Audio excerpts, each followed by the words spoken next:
చేయడం జరిగింది. 722 మందిని అక్రమంగా వారిపై కేసులు పెట్టి 40,000 ఎకరాలు అసైన్ భూములను బీసీలవి దాదాపు 50,000 కోట్ల రూపాయలు అవుతాయి. రక్షణ జరిగింది. ఎస్సీలకు ఎస్టీలకు ఎలాంటి చట్టాలు ఉన్నాయో మరి బీసీలకు కూడా రక్షణ కల్పించే విధంగా అటువంటి చట్టాన్ని మన నారా చంద్రబాబు నాయుడు గారు అధికారంలోకి వచ్చి 4 పర్యాయాలు మన చిన్న మండలంలో మల్లూరు గ్రామంలో అయితేనేమి మండలంలో అయితేనేమి ఆయన ఒక ఏదైనా గాని ఒక అభివృద్ధి గాని మరి ఎవరికైనా ఏ సహాయమైనా చేశాడా అని చెప్పి మిమ్మల్ని నేను అడుగుతున్నాను.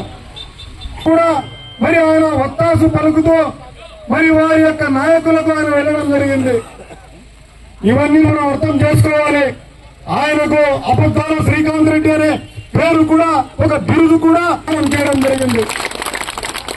మరి అటువంటి నాయకుడిని మళ్లీ మనం ఎన్నుకోవాలా ఒక్కసారి మనం ఆలోచించుకోవాలి. అటువంటి అబద్దాల మాంత్రికుడిని మోసాల మాంత్రికుడిని రియల్ ఎస్టేట్ బినామీ వ్యాపారస్తుడిని అదేవిధంగా అసాంఘిక కార్యక్రమాలు తన వైసీపీ నాయకులతో చేయించుకొని మరి అతను తన ఖజానాను నింపుకుంటున్నారు.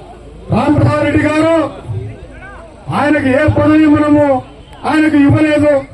ఒక ఎమ్మెల్యేగా కూడా లేరు. మరి ఏ రాజకీయ పదవి లేకపోయినా కూడా నిత్యం ప్రజల్లో ఉంటూ